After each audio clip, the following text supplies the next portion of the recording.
Okay, here's another story. Justin Jefferson of the Vikings, probably the best receiver in the league, has been talking about J.J. McCarthy and how much he loves J.J. McCarthy. And I was thinking about this morning. There's not a team in the league right now in the National Football League where you love the head coach. There are parts of the team you love the defensive coordinator, the offensive coach, brilliant offensive guy, the defensive coordinator, one of the best in the league, top 6 roster, maybe the best receiver, and we don't know what they're going to look like. It's a little Jordan Love to the Packers, where we used to complain, I see more video about Bigfoot. I don't have a piece of video of J.J. McCarthy in camp that's notable. So, and here's the other thing, just think about this. We all know that first-round quarterbacks are about a 50-50 hit rate. One's a star, one's not. You get about 1 to 2 a year that are really good. So in his draft class, Jaden Daniels is already an A+. Bo Nix and Drake May are clearly at least B+. I think both will be better this year in year 2. Caleb Williams is really talented. My prediction, he'll bounce.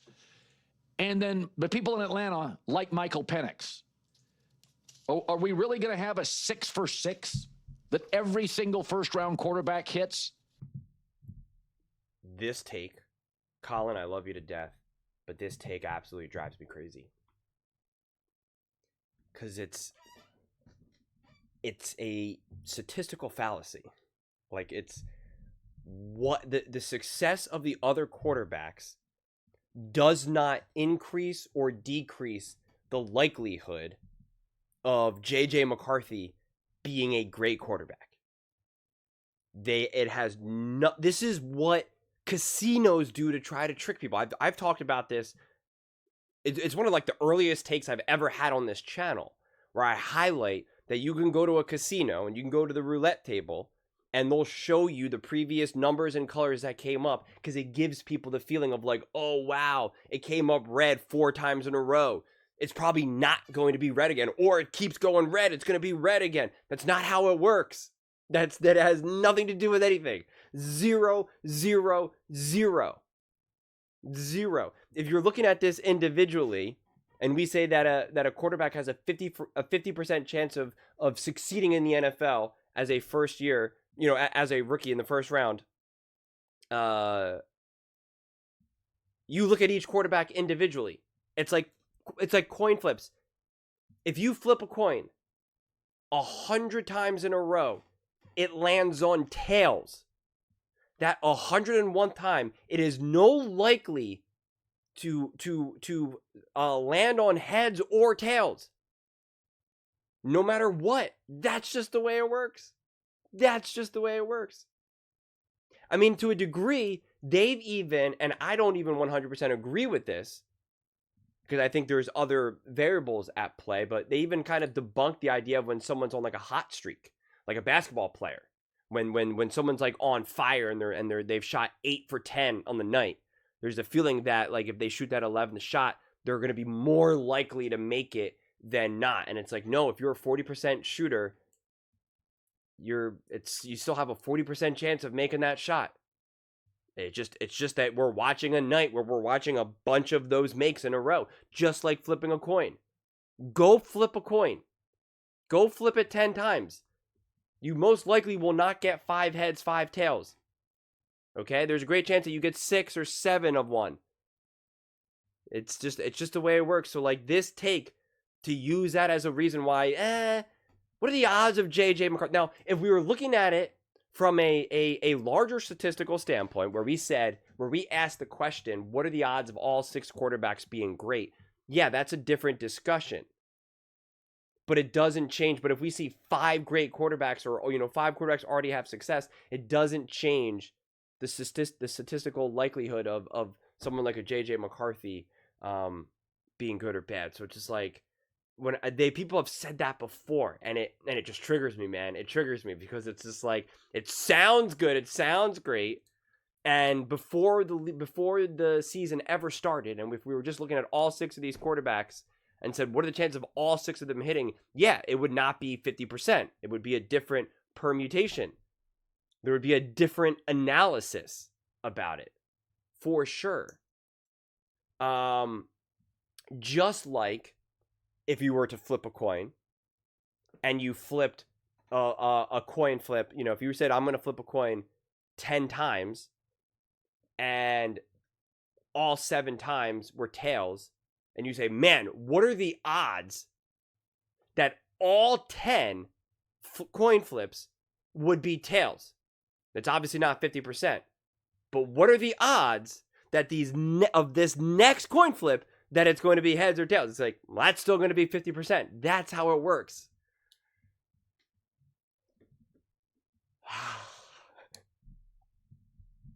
And the funny thing is, this is where you got to learn.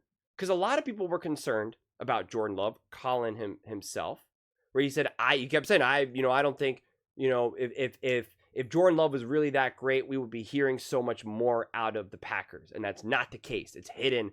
I don't believe in him. I don't believe in him. That was his concern. And then at the end of 23, he was like, I was wrong.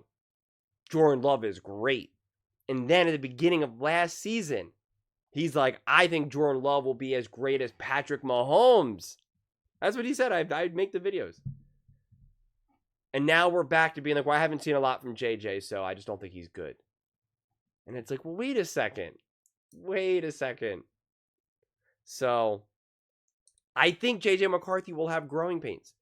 He's not only did he miss out on a whole year, and it's not the same as just sitting. That's also that triggers me, because some Vikings fans will try to be like, well, he just rested, sat for a year. No, he did not. That's not how that season unfolded. There's a huge difference, and he wasn't just like, oh, I'm just in meetings now. Like, it's not how this all unfolded. There's a lot of development that needs to take place, just like development needed to happen for Patrick Mahomes, and you need to be healthy for that. There also needs to be an intention of the coaching staff to be like, I'm with you to make sure that you understand all this, like Andy did do with Mahomes. Kevin O'Connell did not get to do that with J.J. McCarthy because they were winning. They were playoff bound with Sam Darnold, so it was a completely different approach. And he's also just a young player. He's not older. He's not 24. He's not 25. Like, this is a little bit of a different situation in that regard. He doesn't have as many snaps as the Bo Nixes and the Jane Daniels. So, he's played less football in his lifetime, let alone just his age itself. So, like, there's going to be growing pains. There's going to be, some hiccups. There was hiccups for Jaden. There was hiccups for Bo Nix. There's hiccups for everybody. So, like, it just is what it is.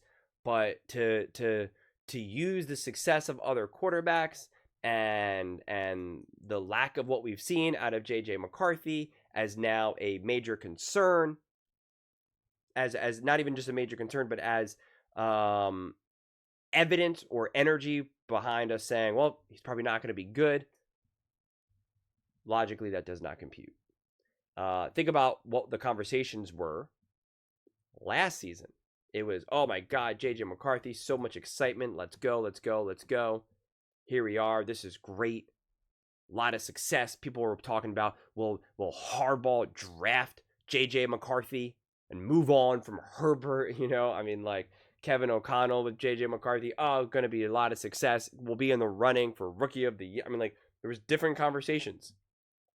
And now it's like, And I think it's fair, though, to have a question mark by the Minnesota Vikings. I've said that.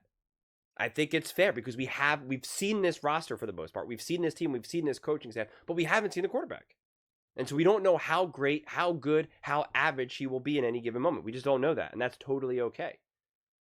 But to use the unknown to push us in the negative, like, that's what I always push back on. Just because you don't know something doesn't mean that now pushes us into the negative. That really is the core of my take in a situation like this. And I don't think it's justified, personally. I think if there was more stuff coming out, then it would be justified. Yeah. So, but the whole, will we have 6 for 6? It's got to happen one time. It's got to happen sometime. And Colin's the person who said this. Quarterbacks are getting better and better and better as the years go on, because these guys are specializing at a younger age. The quality of coaching is through the roof. You get to see all these specialists. That's why Colin's like, by year 2 Thanksgiving, if you're not great, I'm over it. Like, this is no longer back in the 80s or 90s. Like, these guys are getting so many snaps, so many reps throughout the years that when it's time for you to be in the NFL, like, you should be close to great already. That there's really not as much development left over. And so, yeah, if that's all true, well, then the likelihood of us going 6 for 6, 7 for 7, 5 for 5, in quarterbacks, like, yeah, there should, in theory, we should, in theory, reach a point one day, 1 year, I don't know when it is going to be, where we have 25 out of 32 awesome quarterbacks. Awesome quarterbacks. I've said this recently, that it's like I have to change how I kind of, some of my own conclusions that I had drawn in the NFL, or that also that I was fed growing up, that it was just like, we have great quarterbacks and then we just fall off, right? That it was just like that. There's just such a fall off. Now these days, even backup quarterbacks can sling it and win a fair amount of games. Like, things have changed. And I no longer see it now as like, we have some elite quarterbacks and then the drop off is just a canyon. And I think the floor is getting better and better and better and better. This year, to me, in recent memory, the floor of bad teams is higher than it has been in a while. I'm having a really difficult time reach conclusions of who I think will be great, good, and bad. I really struggle with that. And a lot of that is because of the quarterback play. Once upon a time, the Tuas of the NFL, the Baker Mayfields of the NFL, the Purdys of the NFL, they'd be like, oh God, just cross my fingers and hope for the best. And now it's like, no, man, those guys can literally find themselves in the MVP conversation. I mean, when you think about it, pretty much every quarterback right now, especially ones that have played for more than a minute, beyond like Jane Daniels and Bo Nix, it's like almost like every quarterback for at least a time period was in an MVP. Dak Prescott, Jalen Hurts. Obviously, we know the Lamars and the Josh Allens and the Joe Burrows. But Brock Purdy, Tua Tagovailoa, like Sam Darnold. Like, every quarterback these days has like legitimately been in like an MVP conversation or won an MVP. So it's just like everything is getting better and better and better. Jaden Daniels, people said he's had the best rookie season of all time. And yet Bo Nix threw the second most touchdowns for a rookie quarterback in NFL history. And the year before that, people said CJ Stroud had the best rookie season of all time. And a couple years before that, they said Justin Herbert had the best rookie year of all time. We're seeing a lot of greatness, man. We're seeing a lot of greatness in a concentrated dose. It's pretty crazy. So what are the likelihood that we go 6 for 6? Because now when people say that 50% might be a dated stat. I don't know how recent that stat was used, 50%. Are we talking about from like from 2000 to 2020?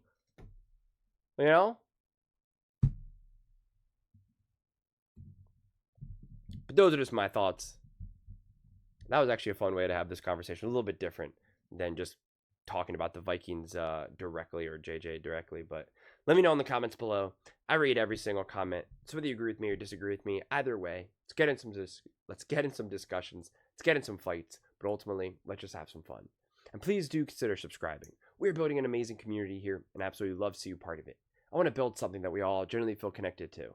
Something that we're really excited to be part of. I think we're on our way to doing it. And please don't forget to give this video a thumbs up, as it really does help the visibility and the algorithm. Thank you so much. See you next time.